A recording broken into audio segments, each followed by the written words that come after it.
비전을 품은 예언자 모세. 모세는 중재자입니다. 중재자.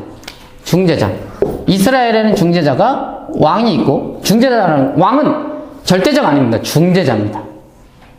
이게 고대 근동과 이스라엘 왕의 차이점이죠. 고대 근동은 절대자죠. 근데 이스라엘 왕은 중재자입니다. 하나님과 진짜 왕이 하나님이죠. 하나님과 이스라엘 백성. 선지자가 있죠. 중재자. 그러니까 제사장이 있죠. 이걸 중재자라고 합니다. 모세도 이제 중재자죠. 근데 비전을 품고 있습니다. 모세보다 더 모세와 같은 선지자를 일으키느냐고 성경에 나옵니다. 나중에 비전을 품었다는 것은 지금보다 나중에 더 좋다는 겁니다. 지금보다 더 나쁜 비전을 품는 건 그런 건 비전이 아니죠. 즉 모세는 중재자였고 하나님이 이스라엘을 멸망시키겠다고 했습니다. 이놈들 말대가리 안 들어서 다 죽여버리겠다 했습니다. 그때 모세가 대속제물처럼 나를 멸하십시오 이럽니다. 나를 망하게 하시고 얘네들을 살려주십시오 이렇게 말합니다. 이게 대속적인 느낌이죠. 그리고 모세는 예언자였죠. 하나님의 말씀을 대언해주는 선지자였고 예언자였습니다. 그런데 이 모든 것들이 예수 그리스도 앞에선 빛을 다 잃어버립니다. 예수 그리스도는 하나님과 이스라엘을 뿐만 아니라 하나님과 온 열방을 중재해주는 중재자였고 모세보다 훨씬 큰 중재자죠.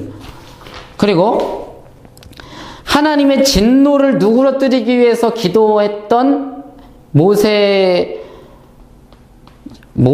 멸망시키고 이스라엘을 구원할 수 없습니다. 근데 모세가 그렇게 기도를 했던 거죠. 왜냐하면 모세도 똑같은 죄인이기 때문에. 그 값이 이 꼴이 아니기 때문에 안 됩니다. 모세가 이스라엘 백성들 모두를 대속할 만한 의의가 없기 때문에 안 되는 거죠. 근데 예수 그리스도는 그 말만 대속이 아니라 자기 자체가 진짜 대속 제물이 되어 주셨던 거죠. 모세는 기도만 했지만 예수 그리스도는 자신의 인생을 완전히 바쳐서 목숨까지 내어주신 거죠. 그리고 모세는 하나님의 말씀을 대언했지만 하나님이 하지 말라는 얘기도, 하나님이 원치 않는 이야기도 했습니다. 막 행동도 하고 그래서 막 반석을 막 내려쳐가지고 괜히 막 그랬죠. 근데 예수 그리스도는 하나님이 말씀하시지 않는 것은 말하지 않았다고 합니다. 아예 비교도 훨씬 뛰어난, 모세는 구속 언약의 한 챕터를 맡았죠. 근데 예수 그리스도는 구속 언약을 완성하시는 것입니다. 그 모든 것을 담아내시면서 극대화시키십니다. 그래서 모세 시대 때는 동물 제사를 하나님께 지속적으로 드리심으로써 간신히 이 더러운 죄인이 하나님을 만났지만 예수 그리스도는, 잡으세요. 히브리서 보면 이 건물 성전에다 드렸지만 우리는, 예수 그리스도는 건물 성전에다가 자신의 대속물을 드린 게 아닙니다. 아예 그 본체 있죠. 하늘 성전. 그러니까 하나님의 이거를 모형으로 있는 거예요. 모형이 아니라 실체에다가. 예수는 모형이 아니라 실체에다가 자기의 피를 쏟아 놓았습니다. 모형이 아니라 실체에다가 제물을 드린 거예요. 끝난 거예요. 단번에. 그래서 히브리서에서 그런 얘기가 나오는 겁니다. 히브리서에 보면 예수 그리스도의 그 제물의 성막 제물이 아니라 예수 그리스도의 제물의 그 우수성, 그거에 대해서 계속 말합니다. 훨씬 풍성함에 대해서. 그리고 그래가지고 예수 그리스도와 연합된 사람들, 모세와 연합된 사람들은 이런 식으로 하나님께 나아갔지만 예수 그리스도와 연합된 사람들은 당당하게 하나님께 나아갈 수 있습니다. 담대하게. 이스라엘 백성들은 두려움에 떨면서 모세가 대신 나가야 했지만 예수 그리스도는 자신 자체를 드림으로써 우리 하나님을 믿는 사람들은, 예수 안에 있는 사람들은 담대하게 나갈 수 있습니다. 이 담대하게라는 것은 이스라엘 백성들의 그 이야기를 알고 있어야지 우리가 아는 겁니다. 우리는 담대하게, 얘네들은 네가 대신 나가게. 훨씬 더 풍성하죠. 그래서 성령 하나님을 우리 가운데 보내주실 수가 있는 겁니다. 우리를 용서하셨고 예수 그리스도가 제사를 완성하셨기 때문에. 그 전에도 성령 하나님이 역사를 하셨고 그 하나님도 다 하셨지만 그들이 그거를 만족하지 못하고 끝까지 배신함으로써 끝을 봐야 됐습니다. 인간은 결국 끝을 봐야 돼서 성령님께서 오셔서 우리 마음에 할례를 경험하게 해주셔서 하나님께 순종하고 싶어하는 마음을 불러일으키시는 것이죠. 그래서 결국 이거 마지막으로 읽고 마칩니다. 히브리서 12장 21절에서 26절 보면 그러나 여러분이 이게 결론입니다. 그러나 여러분이 나아가서 이른 곳은 시온산 곧 살아계신 하나님의 도성인 하늘의 예루살렘입니다. 여러분은 축하 행사에 모인 수많은 천사들과 하늘에 등록된 장자들의 집회와 만민의 심판자이신 하나님과 완전하게 된 의인의 영들과 새 언약의 중지자이신 예수와 그가 뿌리신 피 앞에 나왔습니다. 그 피는 아벨의 피보다 더 훌륭하게 말해줍니다. 여러분은 말씀하시는 분을 거역하지 않도록 조심하십시오. 이 얘기를 막 한 다음에 우리는 완전하게 용서가 됐다 이 얘기를 한 다음에 하는 말. 그러므로 여러분들은 말씀하시는 분을 거역하지 않도록 조심하십시오. 그 사람들이 땅에서 경고하는 사람들을 거역했을 때 그 벌을 피할 수 없었거든. 그러니까 모세를 거역했을 때도 걔네들이 망했는데 하물며 우리가 하늘로부터 경고하시는 분을 배척하면 더욱더 피할 길이 없지 않겠습니까? 이렇게 끝납니다. 이상하게. 그때에는 그의 음성이 땅을 흔들었지만 이번에는 땅뿐만 아니라 하늘까지도 흔들겠다라고 말했습니다. 자, 결론이 되게 웃깁니다. 결론은 진짜 믿음을 가지라는 거죠. 결론은 뭐냐면은 너네가 모세를 거역했을 때에도 망했는데 예수를 거역하면 어떻게 되겠느냐 이거예요.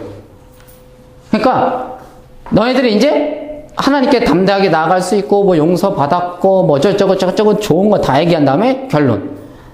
그러므로 이렇게까지 했으니까 이제 너희들은 뭘 가져야 된다? 믿음을 가져야 된다는 거죠. 이제 믿음을 가지고 좀 마음의 할례를 받고 그들이 실패했던 것을 되풀이하지 말아라 이겁니다. 만약에 너희들이 또 이렇게 하나님께서 은혜를 주셨음에도 불구하고 할 수 있는 겁니다. 거역을. 성령님께서 오시면 강제로 막 그렇게 되는 게 아니고 우리가 연합을 해야 되는 거죠. 하나님의 형상이기 때문에. 근데 너희들이 이스라엘 백성들처럼 또 그렇게 할 수가 있다는 거예요. 그렇게 해버리면 왜냐하면 더 이상 방법이 없습니다. 끝이니까. 완성이니까. 이제 어쩔 수 없다는 거예요. 이제 더 큰 이스라엘 백성들보다 더 큰 진노를 받게 됩니다. 왜? 걔네들은 이 정도 수준에서 하나님이 이 정도로 계시해 주셨고 이 정도의 은혜 속에서 하는 거지만 뒹구는 거지만 너희들은 이제 완성까지 경험한 너희들은 더 큰 순종을 해야 되고 더 큰 순종도 못할 더 큰 순종을 해야 됨에도 불구하고 오히려 걔네들처럼 또 실패를 한다면 불순종을 한다면 나는 난 모른다 이거야. 노답이다. 끝난다 이제 이 세상 끝.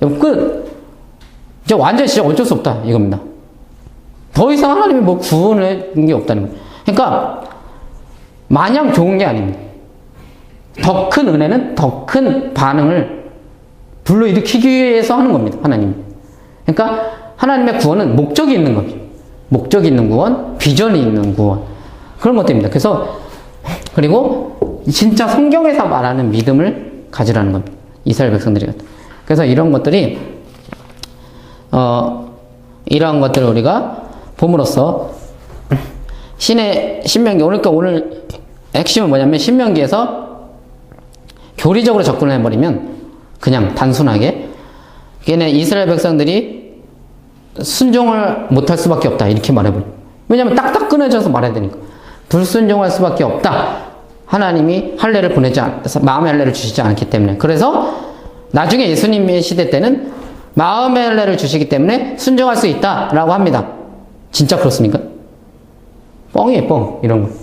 이런 건 비현실적입니다. 하나님은 계속해서 마음의 할례를 주시려고 했어요. 은혜를 주셨어요. 이게 지금 제가 말하는 게 성경 이야기입니다. 그럼에도 불구하고 얘네들은 끝까지 거부합니다. 그래서 모세가 너희들은 그동안 거부한 걸 보니까 너희들은 안 되겠다 이거예요. 이 말은 너희들은 안 될 수밖에 없다가 아니에요. 회개하라는 거예요. 회개하라는 거. 그럼 하나님 주신다 이거예요. 그러면서 모세가 뭐라냐면은 그러니까 너희들은 마음의 할례를 받아라 이래요. 명령을 합니다. 명령을. 되니까 하는 거죠. 근데 끝까지 안 합니다. 아예 끝까지 거부합니다. 그래가지고 예수 그리스도를 보내주셔서 성령 보내주셔서 마음의 할례를 주시는 거죠. 근데 안 받을 수도 있어요. 또 거부할 수도 있고 하나님과 연합을 안 할 수도 있고 불순종할 수도 있어요. 왜? 이렇게 교리적인 게 아니 인간이라는 거 엄청나게 복잡하고 다양한 겁니다. 상황과 환경이 또 있고. 그래서 결국 또 끝이 뭡니까? 너희들은 순종할 수밖에 없게 되었다. 해피엔딩이 아니에요. 너희들 또 불순종하면 이렇게까지 했는데 그동안 했던 것처럼 또 불순종하면 진짜 완전 망한다. 이겁니다. 너 하나님의 비전에 이렇게 관심이 없어. 이런 겁니다. 성령을 받았음에도 왜 이렇게 관심 없어? 그럼 너는 진짜 망한다 이거예요. 그러니까 성경이 말하는 게 이런 거예요. 이런 거지. 당연히 불순종할 수밖에 없다. 그래서 성령을 주셨다. 당연히 순종할 수밖에 없다. 무슨 이런 게 어디 있습니까? 성령을 받아도 불순종할 수 있습니다. 망할 수 있어요. 더 크게 망하는 겁니다. 왜? 하나님의 모든 은혜를 받았음에도 불구하고 이제 끝 주실 은혜가 없습니다. 그럼에도 불구하고 불순종하면 뭐 어떻게 하자는 거죠. 그래서 성경도 완성이 되었고 하나님께 담대히 나갈 수도 있고 예수 그리스도의 피로 우리가 우리가 용서를 받았죠. 죄의 책임에서 면제가 됐습니다.